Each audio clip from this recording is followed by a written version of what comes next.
मेरे साथ इस सर्वे को समझने के लिए और समझाने के लिए आतंकजीत सिंह साहब हैं।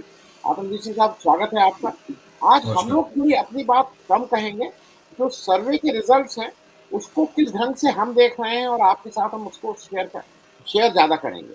आ, मैं बिना वक्त गवाए, क्योंकि समय कम रहता है और पिछली बार भी यही हुआ था कि हम सारे राज्यों को कवर नहीं कर पाए थे, तो आज हम लोग सीधे स्ट्रेट आ जा रहे हैं। फिर से मैं आपको एक बार बता दूं, ये लास्ट राउंड है। मतलब ये उन्होंने 7 फरवरी तक का सर्वे है। ये इन्होंने इस सारे सर्वे को 6 फेज में किया था। उत्तर प्रदेश, अ, उत्तराखंड, पंजाब, गोवा, और अब मैं सीधे आ रहा हूँ उत्तराखंड के ऊपर। उत्तराखंड का मैं जो वोट साइज है और जो नेम ऑफ द डिफरेंट वो है, इन्होंने इस बार, क्योंकि मैं पिछला सर्वे भी बता जाऊंगा, एक्चुअल क्या है वो भी। एक्चुअल इस समय स्थिति यह है कि उत्तराखंड का ये 5वां विधानसभा का चुनाव है। आउटगोइंग जो चौथा विधानसभा का चुनाव था उसमें बीजेपी की 57 सीट्स थी, 57 सीट। बीजेपी को 46.5% वोट मिले थे, और कांग्रेस को 11 सीटें आई थी, 33.5% वोट मिले थे। जो इनका सर्वे है वो ये बता रहा है कि इस ओपिनियन पोल के अनुसार, जो इन्होंने, ये आप अगर देखिए तो इन्होंने वो लिख रखा है, द पोल सर्वे इन उत्तराखंड, इस तारीख से इस तारीख तक उन्होंने वोट देखा बताया है। दी वोटर्स आर डिवाइडेड, 8 ग्रुप में वोट डिवाइड किए गए थे, और 11 पैरामीटर्स पे उनसे बात की गई थी। जो सैंपल कलेक्टेड, जो टोटल नंबर का सैंपल कलेक्टेड है वो 46,800 है। अ, इनके अनुसार नेम ऑफ जो सबसे वो है, भारतीय मतलब आईएनसी, मतलब कांग्रेस पार्टी को 43 या 44% सीटें मिल रही, 43 या 44%, माफ कीजिएगा, 43-44 सीटें मिल रही हैं इनके अनुमान के अनुसार। बीजेपी को 20 या 21, आम आदमी पार्टी को 3 या 4, और 3 कंटेस्ट जो बहुत क्लोज है वो 2 सीटों में है। पिछला वाला जो सर्वे आया था, जो इन्होंने 25 जनवरी को खत्म हुआ था, उसमें 40 से 42 सीट कांग्रेस को थी। करीब 2-3 सीटों का फायदा हो रहा है कांग्रेस को। बीजेपी को 24 से 26 थी, 2-3 सीटों का नुकसान हो रहा है। आम आदमी पार्टी को 2 से 3 थी, अब 3 से 4 हो गई, एक आध का फायदा है। मैं आतमजीत सिंह साहब आपके पास सीधे सीधे आ रहा हूँ। ये सर्वे देख के देखिए, ये तो सर्वे है, ये हम लोग भाई इसको कितना सही है कितना गलत है कहना, लेकिन आपको क्या लगता है, आप जैसे आपके जो दोस्त मित्र हैं, आप तो किसान आंदोलन की वजह से आप लोग इस समय एक दूसरे से संपर्क में खूब ज्यादा हैं, ये ग्राउंड रियलिटी से बहुत दूर लग रहे हैं या आपको लगता है कि ग्राउंड रियलिटी के पास है? एक एक quick reaction on Uttarakhand, Atamjit Singh साहब। जी, देखिए आनंद वर्धन जी, जहाँ तक उत्तराखंड की बात है, उत्तराखंड में आपने देखा कि किसान हैं, सीमांत किसान ज़्यादा हैं वहाँ, छोटे किसान ज़्यादा हैं और ज़्यादातर किसान जो है वो पहाड़ों के नीचे काम करते हैं। पहाड़ों पे तो खाली जीवन यापन जो है वो पशुपालन से और चीज़ों से है, क्योंकि किसानी में आतंक जी से विक्रांत जी, मैं चाहूंगा कि आप उस स्क्रीन पे वो दिखाते रहें, जिससे वो एक उसके हम लोग बोलते रहेंगे हमारा हाँ, ये दिखाते रहें। हाँ, जी, प्लीज जी। प्लीज आतंक जी से तो जी। उसमें जो किसानों का जो इफेक्ट है उत्तराखंड में, उत्तर प्रदेश में मेरे हिसाब से ज़्यादा है, क्योंकि एग्रीकल्चर एलेबल लैंड जो है उत्तर प्रदेश में ज़्यादा है। और इस सर्वे में एक चीज़ और बताई गई कि इंफ्रास्ट्रक्चर, रूरल इंफ्रास्ट्रक्चर और फार्मिंग को लेकर 23% लोग फार्मिंग से जो रिलेटेड थे उनका इफेक्ट बहुत ज़्यादा है, और रूरल स्पेंडिंग और रूरल इंफ्रास्ट्रक्चर को लेके ये मेन दो मुद्दे हैं जो करीब 30% लोगों को इफेक्ट कर रहे हैं आज के डेट में। उसके अलावा अनएम्प्लॉयमेंट का मुद्दा है जो 24% लोगों को इफेक्ट करता है, और उसके अलावा जो है वो शहरों में जिस तरीके से अनएम्प्लॉयमेंट बढ़ी, रोजगार जो है कम हुए, उसकी वजह से लोगों में जो रोष है उस वजह से भी ज्यादा। देखिए, राम मंदिर का मुद्दा तो अब खत्म हो गया, क्योंकि राम मंदिर की स्थापना के लिए सुप्रीम कोर्ट ने ऑर्डर दे दिया और काशी विश्वनाथ कॉरिडोर का भी एक्सपेंशन हो गया, तो राम मंदिर तो मुद्दा रहा नहीं। तो रिलीजियस लाइंस पे वोट मांगने उत्तराखंड में मुश्किल होंगे। मेन बात यह आती है कि विकास के मुद्दे पर कौन पार्टी आगे निकल रही है। अभी तक कांग्रेस का मैनिफेस्टो मैंने उत्तराखंड का पढ़ा नहीं है, पर बीजेपी के खिलाफ वोट पड़ रहा है, तो इसीलिए वहां पार्टी जो दूसरी खड़ी है वो उत्तर प्रदेश में खाली आईएनसी खड़ी है। अगर वहां सपा या बसपा होती तो हो सकता है कि एक त्रिकोणीय या 4 फेज का जो है वो उसमें टक्कर होती, पर क्योंकि सिर्फ कांग्रेस को ही बेनिफिट मिलेगा एंटी इनकम्बेंसी का, तो हो सकता है जो इनका सर्वे हो वो ठीक हो, क्योंकि आपने जैसे बताया कि पिछले इलेक्शन में आईएनसी का 13% वोट कम था, जो अब इन्होंने सर्वे में बताया 46%, 33% था। तो 10-12% का स्विंग उत्तराखंड में हो सकता है, क्योंकि सिर्फ बीजेपी और आईएनसी ही है, और अदर्स और आम आदमी पार्टी का जो वहां पे एक्टिविटी है या उनका जो फुटप्रिंट है वो कम है। तो क्वाइट पॉसिबल आईएनसी चाहे वो क्लियर मेजोरिटी से लेके जाए 44 सीटों के साथ, अगर 32-33 सीटें भी ले गई तो मेरे ख्याल है मेजोरिटी आईएनसी की ही आएगी। तो बीजेपी ये इलेक्शन हारती हुई नजर आ रही है। मैं नेहरा साहब थोड़ा आतमजीत सिंह साहब से भी समझना चाहूंगा। आतमजीत सिंह साहब, एक इंपॉर्टेंट इश्यू ये है जो मैं आपसे जरा समझ लूं। अपने मैनिफेस्टो में भारतीय जनता पार्टी ने कहा है कि हम किसानों का भुगतान 14 दिन में कर देंगे, और हम अगर 14 दिन में नहीं हुआ तो हम इंश्योर करेंगे कि उनको इंटरेस्ट मिले, मतलब उसका। लेकिन एक तरफ तो ये कह रहे हैं, दूसरी तरफ वो सुप्रीम कोर्ट में उत्तर प्रदेश की सरकार खुद जा रही है कि ये इंटरेस्ट ना देना पड़े। जरा ये कंट्रडिक्शन समझा दीजिए जल्दी से, आतमजीत सिंह साहब। जी, आज समाजवादी पार्टी का जो मैनिफेस्टो आया, उसमें जो प्राइमरी फोकस था वो 4 जगह पर था। एक तो रूरल डिस्ट्रेस, दूसरा फार्म सेक्टर, एग्रेरियन सेक्टर, तीसरा अनएम्प्लॉयमेंट, चौथा हेल्थ एंड एजुकेशन। तो उनसे पूछा गया कि आप इतनी फ्रीबीज अनाउंस कर रहे हैं, 6 लाख करोड़ का बजट टोटल है उत्तर प्रदेश का, आप कहते हैं 300 यूनिट बिजली फ्री दे देंगे, आपने कहा कि एजुकेशन में 12th एजुकेशन जैसे लड़की पास करती है तो 36,000 रुपए उसको देंगे, 12वीं पास करके छात्र जितने भी छात्र हैं उनको लैपटॉप फ्री प्रोवाइड करेंगे। तो इसका बजट आएगा कहाँ से? एक उन्होंने कहा समाजवादी कैंटीन बनाएंगे जिसमें फ्री खाना दिया जाएगा। तो उन्होंने इस बात का जवाब दिया कि जो रिक्त पोजीशंस हैं, जितनी भी गवर्नमेंट में अभी तक रिक्त पोजीशन है, उनको भरने में कोई सरकार का बजट जो है वो सैलरीज का उतना ही है। तो हम अगर 11 लाख जॉब्स गवर्नमेंट की भर देंगे तो उसमें कोई हमारा अतिरिक्त व्यय तो होना नहीं है, क्योंकि सैलरीज तो accounted for as part of GDP. फिर उन्होंने कहा कि अगर मैं फ्री फर्टिलाइजर स्कीम लॉन्च की कि जितने भी सीमांत किसान हैं, जो 2 एकड़ से कम के किसान हैं, उनको फ्री डीएपी, 2 बोरी डीएपी और 5 बोरी खाद। ये इसका टोटल बजट उन्होंने बताया कि करीब 3750 करोड़ रुपए बनता है। फिर उन्होंने कहा कि फ्री एलपीजी, कि जितनी भी बीपीएल की लाइन से नीचे लोग हैं उसको 2 सिलेंडर पर ईयर वो फ्री में देंगे। उन्होंने कहा कि इसका एलपीजी का बजट भी 3250 करोड़ का है। फिर उनको पूछा गया कि ये जो रिवॉल्विंग फंड आप बना रहे हैं कि गन्ना किसानों की पेमेंट 15 दिन में सरकार मुहैया कराएगी अगर मिल मालिक टाइम पे नहीं देते हैं, तो कहते हैं उसके रिवॉल्विंग फंड भी कोई ज्यादा नहीं, 10,000 करोड़ रुपए का मुझे प्रोविजन करना है, वो 6 लाख करोड़ के बजट में हो जाएगा। फिर उनसे पूछा गया कि ये 300 यूनिट बिजली फ्री, तो उन्होंने कहा 12,000 करोड़ का व्यय है पर एनम। जब 200 यूनिट बिजली दिल्ली में फ्री मिल सकती है और 300 यूनिट का पंजाब में अनाउंसमेंट हो सकता है, तो उत्तर प्रदेश की सरकार के पास तो इतना राजस्व है कि 300 यूनिट बिजली फ्री दे सकती है। ओवरऑल अब अगर आप उनका मैनिफेस्टो देखें तो उनके मैनिफेस्टो में उन्होंने हेल्थ स्पेंडिंग को करीब 10% बढ़ाया है, और 5 उन्होंने कहा है मेडिकल कॉलेज और बड़े अस्पताल जो हैं रूरल एरियाज में खोले जाएंगे।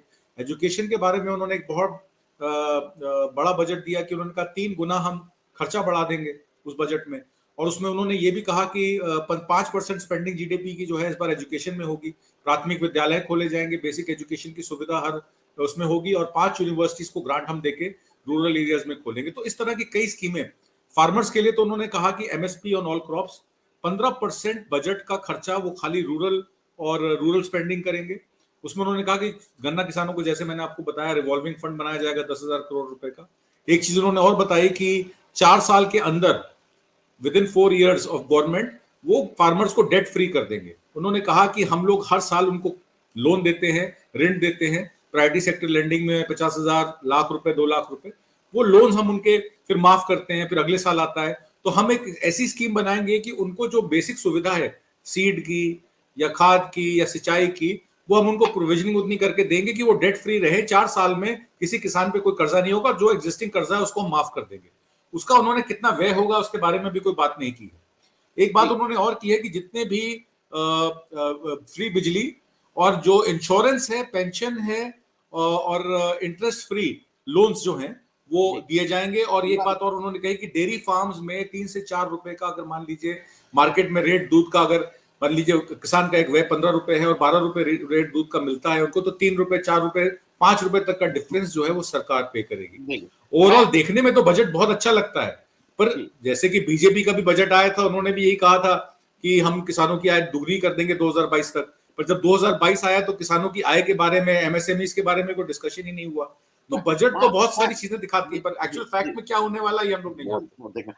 मैं आतंकी सिंह साहब आपके पास फिर आ रहा हूँ, क्योंकि पंजाब एक ऐसी स्टेट है जहाँ बीजेपी के लिए सबसे मुश्किल था, और वहाँ पे अभी फिर से बात आ रही है कि कैप्टन अमरिंदर जो चले ही गए हैं। कुछ लोग ऐसा भी कह रहे हैं कि शायद पोस्ट पोल टैक्टिकल फिर से वापस श्रोमणी अकाली दल और बीजेपी में फिर से कुछ मतलब बातचीत शुरू हो जाए और एक पेज पे आ जाए। आपकी रिपोर्ट क्या है? वहाँ पे जो क्योंकि सबसे ज़्यादा अफेक्टेड किसान आंदोलन में पंजाब रहा है। पंजाब के बारे में थोड़ा आपका रिएक्शन? पंजाब जो है वो एक एग्रेरियन स्टेट है, और जो उनके भगवंत सिंह मान हैं जो सीएम कैंडिडेट है वो भी कम पॉपुलर नहीं है। जो उनकी बेल्ट है उस बेल्ट में उनका काफी अच्छा खासा पकड़ है और उनका काफी अच्छा खासा वोट बैंक भी है। चन्नी जी को 4.5 साल बाद सत्ता में लाके और 4-6 महीने में जो भी उन्होंने अनाउंसमेंट्स करी उससे कुछ डैमेज कंट्रोल तो कांग्रेस ने किया है। अगर कैप्टन अमरिंदर सिंह के साथ इलेक्शन में जाते तो हो सकता है कांग्रेस वापस नहीं आती, पर कुछ डैमेज कंट्रोल उन्होंने किया और उन्होंने अपना एस ऑफ बेस कार्ड खेला। उसमें चरणजीत सिंह चन्नी को उन्होंने सीएम भी बनाया और उसके बाद उसका उनका कैंडिडेचर भी अनाउंस किया। डेफिनेटली क्योंकि वो एक लो कास्ट से आते हैं तो ऑब्वियसली उनकी एक पकड़ अच्छी है, उनमें सहनशील मतलब बात करने का लहजा उनका अच्छा है और सबको कहते हैं वो लेके चलेंगे, चाहे झाकड़ साहब हो चाहे सिद्धू हो। तो जाट वोट जो है वो थोड़ा सा तो कांग्रेस से खिसकेगा, जो जट वोट है वहां का वो कांग्रेस से खिसकेगा। पर जिस तरीके का दलित वोट कैप्चर करने के लिए कांग्रेस ने स्ट्रैटेजी बनाई है 32%, उसमें आप ध्यान रखिएगा कि आम आदमी पार्टी की भी बहुत बड़ी पकड़ है, क्योंकि आम आदमी पार्टी में भगवंत सिंह मान जिस बेल्ट से आते हैं उस बेल्ट में ओबीसी और शेड्यूल कास्ट शेड्यूल ट्राइब जो रामदासिया वोट है वो काफी है। और इस टाइम एक हवा चली हुई है मालवा रीजन में और उस एरिया में कि वो कहते हैं कि दोनों को देख लिया, पहले हमने बादल्स को भी देख लिया, उन्होंने भी उनके पर भी करप्शन के चार्जेस हैं। कांग्रेस में अमरिंदर सिंह की गवर्नमेंट ने तो 4.5 साल कुछ किया ही नहीं है, तो खुद उनके लोग पहले बोल रहे हैं। चरणजीत सिंह चन्नी कहते हैं 4 बजे के बाद अमरिंदर सिंह नहीं मिलते थे और 6 बजे के बाद भगवंत सिंह मान नहीं मिलते। वो क्या करते हैं 4 बजे के बाद 6 बजे के बाद, ये लोग वही जानते हैं। तो अब कहने का मतलब ये है कि अब ये इलेक्शन जो है वो थोड़ा टाइट हो गया है। आम आदमी पार्टी को आप अंडर एस्टिमेट मत कीजिएगा, वो अच्छी फाइट देगी। और जिस तरीके से जो हम लोग किसान आंदोलन में हमारे साथ जो लोग थे उन्होंने भी कुछ अपने सर्वेस भी किए, वो लोग भी लोगों से बात कर रहे हैं, तो कहीं निकल के आ रहा है कि भगवंत सिंह मान चरणजीत सिंह चन्नी को अच्छी टक्कर देंगे। हालांकि सुखबीर सिंह बादल या बीजेपी इस टक्कर में बिल्कुल नहीं है। तो ये इलेक्शन आम आदमी पार्टी और कांग्रेस का है, तो देखना पड़ेगा। रस्साकशी काफी होगी, इलेक्शन काफी ये उठक पटक का होगा। आपको याद होगा आम आदमी पार्टी ने 3 या 4 एमपी चुन के भेजे थे जब आम आदमी पार्टी की दिल्ली में सरकार बनी थी। तो आम आदमी पार्टी को भी पंजाब के लोग क्योंकि प्रोग्रेसिव है चांस देना चाहते हैं, तो हो सकता है चरणजीत सिंह चन्नी को काफी कर्रा मुकाबला मिले भगवंत सिंह मान से। जी, मैं जल्दी से एक बहुत क्विक रिएक्शन आतमजीत सिंह साहब आपसे भी, नेहरा साहब पहले आतमजीत सिंह साहब आपसे, ये जो किसानों का मामला है उसमें जो सरकार ने जो भी आप तय किया था, आप लोग उसके बाद जिस सरकार के रिटन एश्योरेंस के बाद उठे थे, वो तो कहीं आगे बढ़ता हुआ नजर नहीं आ रहा है। तो आप लोगों को नहीं लग रहा है कि आपका आंदोलन नहीं एक तरह से फेल कर दिया गया? अब मतलब क्या है आपके हाथ? देखिए ऐसा है कि नरेंद्र सिंह तोमर ने एक अनाउंसमेंट की, उसमें उन्होंने कहा कि ये जो एमएसपी पे 11 तारीख के बाद कमेटी बनेगी। हालांकि वो वेट क्यों कर रहे हैं असेंबली इलेक्शन खत्म होने की, तो उन्होंने रीजन दिया कि इलेक्शन कमीशन में हमने लिख के भेजा था, उन्होंने परमिशन नहीं दी। गंगा कॉरिडोर बनाने के लिए परमिशन की जरूरत नहीं है इलेक्शन कमीशन से। आपको रिक्त स्थान पूरे करने के लिए परमिशन की जरूरत नहीं है इलेक्शन कमीशन से। शिक्षार्थियों की जो धांधलेबाजी हुई 18,000 ओबीसी और जो रिजर्व सीट थी वो आप खा गए, उन्होंने जनरल कैंडिडेट आपने अनाउंस कर दिए, उसमें आपको परमिशन नहीं चाहिए इलेक्शन कमीशन से। पर एमएसपी पे कमेटी बनाने के लिए इलेक्शन कमीशन से परमिशन चाहिए। तो जिस तरीके की सरकार का रवैया रहा है किसानों के प्रति, बिल्कुल ही ये संवेदनशीलता नहीं रही। अब मैं आपको एक और बता दूं, हमारे प्रधानमंत्री मोदी जी, जब हम किसान वहां 1 साल से आंदोलन कर रहे थे, 700 से ज्यादा लोग जो है वहां शहीद हो गए। लता जी चलिए देश की स्वर कोकिला है, उनके अंतिम संस्कार के लिए वो बॉम्बे चले गए, पर यहाँ पे किसानों को मिलने के लिए उनके पास ना समय था, ना उन्होंने कोई एक वक्त तक दिया। तो किसान इन बातों को सब याद रख रहे हैं। और दूसरी बात मैं आपको एक और बता दूं, पंजाब के किसानों में ये भी बहुत बड़ा गुस्सा है कि जब किसानों पर गाड़ियां चढ़ाई गई, वो भी तो हमारे भाई हैं, जब किसानों पर गाड़ियां चढ़ाई गई तो उस अजय मिश्रा टैनी के बेटे ने वो गाड़ियां चढ़ाई, और अजय मिश्रा टैनी आज भी डिप्टी होम मिनिस्टर कार्यरत है, यूनियन होम मिनिस्टर कार्यरत है। तो ये बातों को लेके पंजाब की जथेबंदियां जो है बहुत सेंसिटिव हैं। उन्होंने एक बात तो तय कर दी है, वोट बीजेपी के लोगों को तो गांव देहात में भी घुसने की मनाही है। मैं आपको कई वीडियो दिखा दूंगा, उसमें कैंडिडेट जाते हैं बीजेपी के, उनको कह दिया जाता है कि जब हम वहां 1 साल थे, जब आपने हमारी नहीं सुनी तो हम आपकी बात क्यों सुने। तो जाहिर सी बात है कि बीजेपी का बहुत बड़ा फेस लॉस हुआ है। अकालीज ने अपने आप को अलग करने की कोशिश तो की, पर किसी तरीके से उनको भी उनका अकम्पलिस बनाया जा रहा है। तो पंजाब में किसानों का एक बहुत बड़ा गुस्सा कि 11 महीने 13 मतलब 12 महीने 15 दिन, 1 साल 15 दिन वो बॉर्डरों पे रहे और किसी ने उनकी सुध नहीं ली। तो आज कांग्रेस बीजेपी या अकाली उनसे वोट कैसे मांग सकते हैं? तो इस वजह से मुझे लगता है कि वो गुस्सा, अब बात सिर्फ इतनी रह गई है कि इसमें कांग्रेस को बेनिफिट मिलेगा या आम आदमी पार्टी झाड़ू मार के चली जाएगी। अभी इस टाइम पे आम आदमी पार्टी बहुत अच्छे कंपटीशन में नजर आ रही है। जी, मैं थोड़ा आतमजीत सिंह साहब आपसे, क्योंकि गोवा में जो भी इलेक्शन हो रहा है वो टाइट है। वहां एक चीज मुझे अभी भी समझ में नहीं आई कि प्रशांत किशोर साहब ने वहां के जो सबसे कांग्रेस के पुराने चीफ मिनिस्टर थे उनको तोड़ के वो ले आया टीएमसी में, और फिर बड़े फैनफेयर के साथ ये हुआ कि टीएमसी जो है वो वहां इलेक्शन में आएगी। लेकिन टीएमसी ऐसा कुछ कर नहीं पाई। मैं राहुल सिंह 4 स्टार साहब आपसे आग्रह करूंगा कि आप ये एक ही मैसेज को अगर 20 बार करते हैं तो आप सबका थोड़ा ध्यान उससे वो होता है। आपसे आग्रह है, निवेदन है कि एक ही मैसेज को आप 4 बार प्लीज ना करिए, क्योंकि ये आप जब बार बार करते हैं तो उससे थोड़ा डिस्टर्ब होता है, क्योंकि मुझे भी आपके क्वेश्चन के आंसर देने होते हैं तो मेरे लिए भी थोड़ा मुश्किल होता है। खैर, आतमजीत सिंह साहब, गोवा में आपको क्या लग रहा है? गोवा में तो जी जी, गोवा में तो बीजेपी जो है वो तो ये कहती कांग्रेस किसी को भी जिता के आ जाए हम पैसे से खरीद लेंगे। आपने देखा कितनी डिफेक्शन हुई। अभी तो जब राहुल गांधी जी गोवा गए हुए थे तो उन्होंने सबसे पत्र लिया कि भैया तुम जब टिकट मिलेगी तो छोड़ के नहीं जाओगे पार्टी को, और अगर इलेक्शन जीतोगे तो ये प्रमाण दो, एफिडेविट दो कि तुम दूसरी पार्टी नहीं ज्वाइन करोगे। तो डिफेक्शन बहुत ज्यादा हुई थी कांग्रेस में। 17 के 17 एमएलए उनके, मेरे ख्याल 1-2 या 2-4 एमएलए छोड़ के 17 के 17 एमएलए जो है बीजेपी में चले गए थे, इसीलिए बीजेपी की सरकार बन गई थी। बीजेपी आपको पता है कि सबसे ज्यादा इस टाइम पैसे वाली पार्टी है, उनके पास इलेक्टोरल बॉन्ड्स भी आते हैं कई जगह से, 4,757 करोड़ रुपए की तो उन्होंने अपनी आय दिखाई है इस साल में। तो बीजेपी का काम आसान कर देती है। अगर कांग्रेस के एमएलए जीत के आएंगे तो अगर वो होल्ड नहीं कर पाएंगे तो बीजेपी पैसे से खरीद लेगी। जहां तक रही टीएमसी की बात, प्रशांत किशोर जी का कहीं मुझे लग रहा है मन मुटाव हो गया है शुरू, क्योंकि पीछे कल परसों में मैंने एक ट्वीट देखा जिसमें लोकल निकाय इलेक्शनों में कुछ कैंडिडेट्स की अनाउंसमेंट उन्होंने बड़ी एब्रप्ट वे में अथॉरिटेटिवली अपने तरफ से कह दिया कि इनको टिकट मिलेगा या ये लोकल इलेक्शन लड़ेंगे, और ममता ने उसकी सहमति नहीं दी। तो कहीं ना कहीं प्रशांत किशोर अब अपने आप को टीएमसी से अलग कर रहे हैं। जिस तरीके से वो टीएमसी को कंट्रोल करके रन करना चाह रहे थे, ममता बनर्जी भी जो है वो काफी स्ट्रॉन्ग माइंडेड पॉलिटिशियन है, वो ऐसे पार्टी को टेक ओवर किसी को करने नहीं देंगी। तो I think PK voluntary retirement ले लेंगे। और गोवा में जिस तरीके से उन्होंने शुरुआती दौर में कांग्रेस के साथ टीएमसी का पैक्ट हो सकता था, पर जिस तरीके से जाके उन्होंने कांग्रेस के ही 2-3 एमएलए को पोच किया, और आपने जैसे कि बताया कि उनके जो कांग्रेस के वहां के चीफ थे उनको पोच किया, उससे कांग्रेस पुराने फेलरो साहब थे, पुराने चीफ मिनिस्टर थे, उनको पुराने चीफ मिनिस्टर को पोच किया और एक आधे एमएलए को भी पोच किया उन्होंने, जिसकी वजह से कांग्रेस उनसे खफा हो गई। उन्होंने कहा कि आपको अगर ऐसे ही करना है तो हम आपके साथ पैक कैसे कर सकते हैं। तो वही बात होगी, ममता बनर्जी आए और सपा के 2 एमएलए को अपनी पार्टी में डाल के बोले कि हमने टीएमसी में यूपी में इलेक्शन लड़ेंगे। तो मुझे लगता है कि उन्होंने स्ट्रॉन्ग मतलब गलत विकेट पे शुरू किया। डेरेक ओब्रायन और महुआ मोइत्रा ने कोशिश की कांग्रेस से वापस कांटेक्ट करने की और रीस्टैब्लिश करने की अपना पैक्ट, बट वो किसी तरीके से वजह से हो नहीं पाया। आम आदमी पार्टी दिल्ली से बाहर सिवाय पंजाब के और कहीं उसके फुटप्रिंट ज्यादा है नहीं। उत्तर प्रदेश में भी संजय सिंह जो उनके पार्टी के प्रभारी हैं वो खुद कभी इलेक्शन नहीं लड़े, राज्यसभा के मेंबर हैं। गोवा में जाना या गुजरात में जाना, अरविंद केजरीवाल के पास सेकंड कार्डर है नहीं। यहाँ से राघव चड्ढा जाते हैं या वो खुद जाते हैं और पीछे मनीष सिसोदिया को काम दे दिया जाता है। तो मुझे लगता नहीं कि अभी एक्सपेंशन जो है आम आदमी पार्टी तैयार है उस एक्सपेंशन के लिए। तो आम आदमी पार्टी का तो वैसे कोई फुटप्रिंट नहीं है गोवा में। तो जाहिर सी बात है अगर बीजेपी की खिलाफत होगी किसानों के मुद्दे को लेके, अनएम्प्लॉयमेंट को लेके, और देश में जिस जीडीपी की वजह से डिस्ट्रेस हो गया, रूरल डिस्ट्रेस हुआ, अर्बन डिस्ट्रेस हुआ, अनएम्प्लॉयमेंट हुई, कोरोना का जिस तरीके से हैंडलिंग हुई, तो गोवा का भी effect anti BJP anti incumbency में पड़ेगा। उसका डायरेक्ट फायदा कांग्रेस को होगा।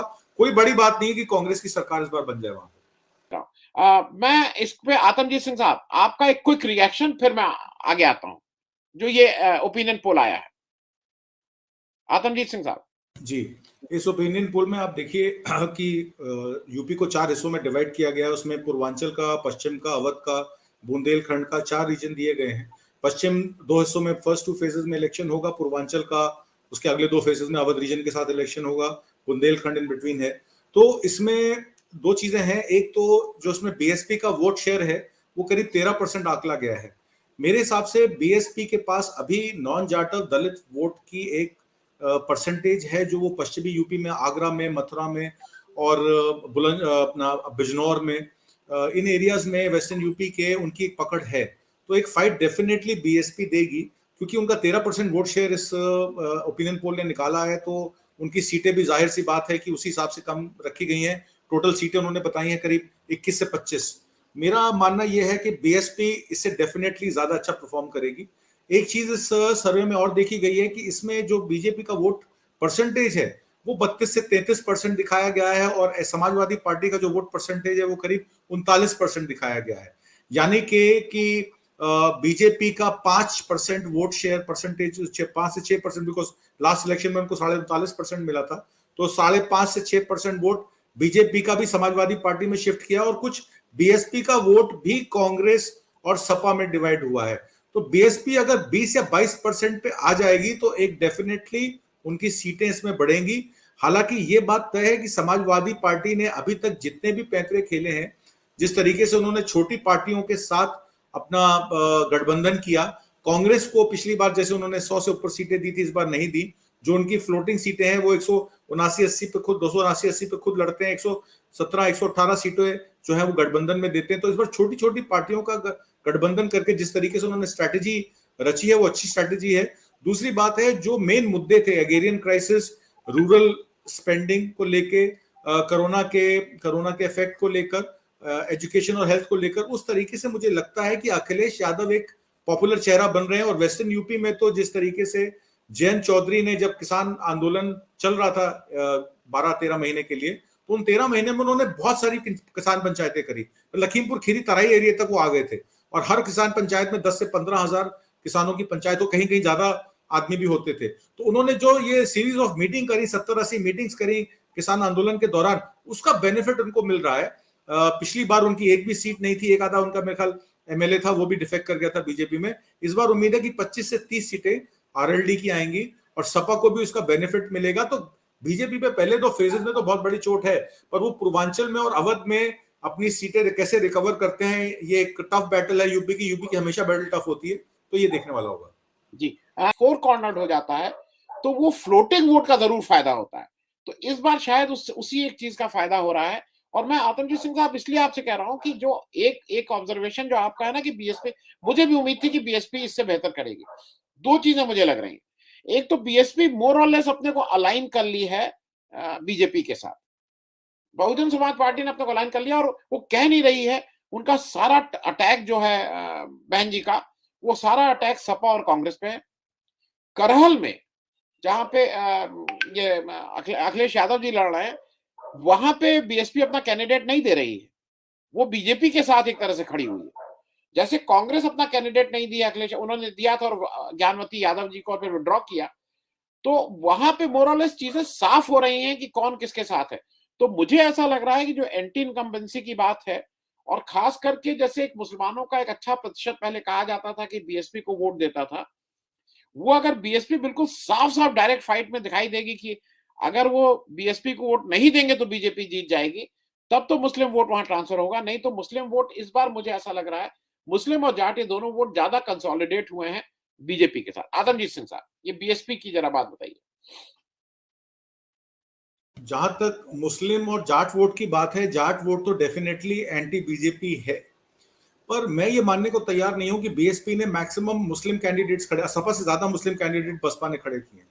तो बसपा को डेफिनेटली एक मुस्लिम वोट तो बैंक मिलेगा ही, क्योंकि जिस तरीके से बसपा ने स्ट्रेटेजिकली मुस्लिम कैंडिडेट्स खड़े किए हैं, तो उनका डेफिनेटली वोट वो कटेगा सपा से।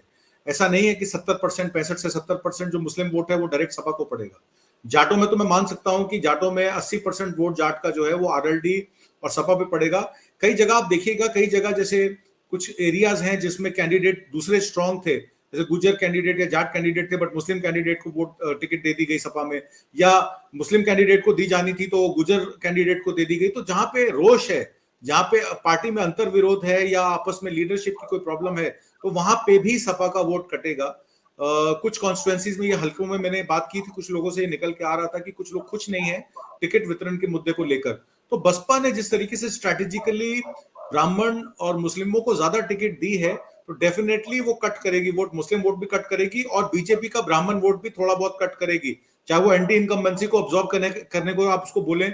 किसी तरीके से लोगों में एक बात, ये धारणा निकल के आ गई है कि जो बीएसपी है या जो एआईएम, जैसे आपने देखा कि पीछे ओवैसी साहब के कैसे गाड़ी पे अटैक हुआ और वो आदमी जो है वो बीजेपी का एक कार्यकर्ता निकला, सचिन नाम का, और उसके बाद संसद में किस तरीके से अमित शाह जी ने कहा कि भैया Z+ सिक्योरिटी ले लीजिए ताकि हमारे टेंशन दूर हो। ऐसी Z+ सिक्योरिटी इन्होंने गांधी की तो वापस ले ली और उनको ओवैसी को ऑफर कर रहे हैं। तो लोगों को ये समझ में आता है कि जो बीएसपी और ओवैसी हैं ये किसी तरीके से बीजेपी की बी टीम है, तो अगर वोट अगर इनको दिया जाएगा तो हो सकता है वो वोट वेस्ट हो जाए। इसलिए सपा पे डेफिनेटली जो इंटेलिजेंट वोटर होगा, जो देखेगा कि बीजेपी को अगर हराना है तो सपा को वोट देना है, या कांग्रेस का यहाँ कैंडिडेट स्ट्रांग है, वहां कांग्रेस को भी कुछ वोट पड़ सकते हैं। इस बार वोट परसेंटेज आपने कांग्रेस का भी देखा, पिछले इलेक्शन में 6% था, इस बार आपके सर्वे ने ही दिखा दिया कि करीब 9, 9.5, 10% वोट उनका हो सकता है। कांग्रेस का वोट परसेंटेज भी इससे बढ़े। तो मुझे जहां तक लगता है कि बीएसपी डेफिनेटली फ्रे में है, चाहे वो बीजेपी की बी टीम है या नहीं है। मायावती को डेफिनेटली जाटव वोट और दलित वोट मिलेगा और काफी परसेंटेज में मिलेगा, पर यह तय है कि बीजेपी की हार निश्चित है इस इलेक्शन में, और उसका डायरेक्ट फायदा जो है अखिलेश और सपा गठबंधन को ही है मेरे हिसाब से। नहीं, मैं आत्मजीत सिंह साहब आपके पास आ रहा हूं। मुझे आपको एक चीज नहीं लगती है कि थोड़ा बीजेपी अभी तक ग्रिप नहीं बना पाई है इस पूरे चुनाव पे? जैसे बीजेपी जब लड़ती थी ना तो पूरे ग्रिप के साथ लड़ती थी, चुनाव पूरा सदा हुआ रहता था, उनके जो कैंपेनर होते थे, उनके जो नेता होते थे, बिल्कुल इस दिन यहाँ, इस दिन यहाँ, इस दिन यहाँ, बहुत ही सदा हुआ कसा हुआ चुनाव लड़ते थे। इस बार कुछ ऐसा हो रहा है कि उनका चुनाव कसा हुआ नहीं लग रहा है। और मैं इसलिए बोल रहा हूँ, एक छोटी सी चीज आपको मैं बताऊं, मुख्यमंत्री का नॉमिनेशन होना था गोरखपुर में, और मुख्यमंत्री का नॉमिनेशन कराने अमित शाह साहब जा रहे हैं। अब अमित शाह साहब का ये जनरल परसेप्शन है, कितना सही कितना गलत, कि उन्हीं के और योगी जी के बीच में उत्तराधिकार को लेकर लड़ाई है, उनके बीच खींचतान है। ये जनरल परसेप्शन है, कितना सही कितना गलत मैं नहीं बोल रहा हूं। और जब वो वहां जाते हैं तो लोकल जो उनके नेता हैं, जो जो इंपॉर्टेंट थे, वो वहां नदारद हैं। वहां पे एक शिव प्रताप शुक्ला जी हैं जो 4 बार एमएलए रहे हैं, सेंटर में मंत्री रहे हैं, ब्राह्मणों के फेस हैं वहां, वो वहां नहीं थे नॉमिनेशन में। वो जो रवि किशन जी हैं जो वहां के सांसद हैं, वो नहीं थे उस नॉमिनेशन में। जो वहां पे मतलब मैं इसलिए ये बोल रहा हूँ। और ये जो अपने अमित शाह साहब हैं, इनका वैसे भी इनके जिम्मे दिया गया है वेस्टर्न यूपी, इनको वेस्टर्न यूपी देखना है। इनका जो ये वहां दौड़े दौड़े गए हैं। यूपी के जो सबसे बड़े फेस, अब चाहे वो जितना भी हो, वो राजनाथ सिंह साहब हैं। राजनाथ सिंह साहब वहां नहीं थे, और मैं ये इसलिए कह रहा हूं कि राजनाथ सिंह साहब वहीं रह के पढ़े हैं। राजनाथ सिंह साहब ने एक अच्छा खासा समय बिताया है गोरखपुर में। तो ये भी कहीं ना कहीं बीजेपी की खींचतान सामने आ रही है। अभी तक वो सेट नहीं कर पाए कि वो किस चीज पे इलेक्शन लड़ रहे हैं। वो हिंदू मुस्लिम करने की कोशिश कर रहे हैं, जो हो नहीं पा रहा है। तो आपको नहीं लग रहा है कि इस बार का इलेक्शन थोड़ा बिखरा हुआ है बीजेपी का? जी, आपने बिल्कुल ठीक पकड़ा। आपके एक वक्ता हैं जो यहाँ पे पूछ रहे हैं कि ये सैंपल साइज क्या है, तो उनको मैं बता दूं कि फेज 5 का जो सर्वे था वो सैंपल कलेक्टेड 63,500 है, और फेज 6 का जो सर्वे 26 जनवरी से 7 फरवरी का है, उसमें सैंपल कलेक्टेड 20,500 है। शायद वो सोच रहे होंगे कि सैंपल सर्वे ये कलेक्टेड, इसमें नंबर लेस है, इस वजह से शायद ये सर्वे जो है वो गलत है। दूसरी चीज मैं आपको बताऊं कि ये कहीं ना कहीं तो योगी को जिस तरीके से आरएसएस ने एक नंबर 2 पोजीशन दे दी थी बीजेपी में, रैंक एंड फाइल में, कि अगर जब मोदी नहीं रहेंगे तो योगी ही उनके जो रहेंगे उत्तराधिकारी रहेंगे।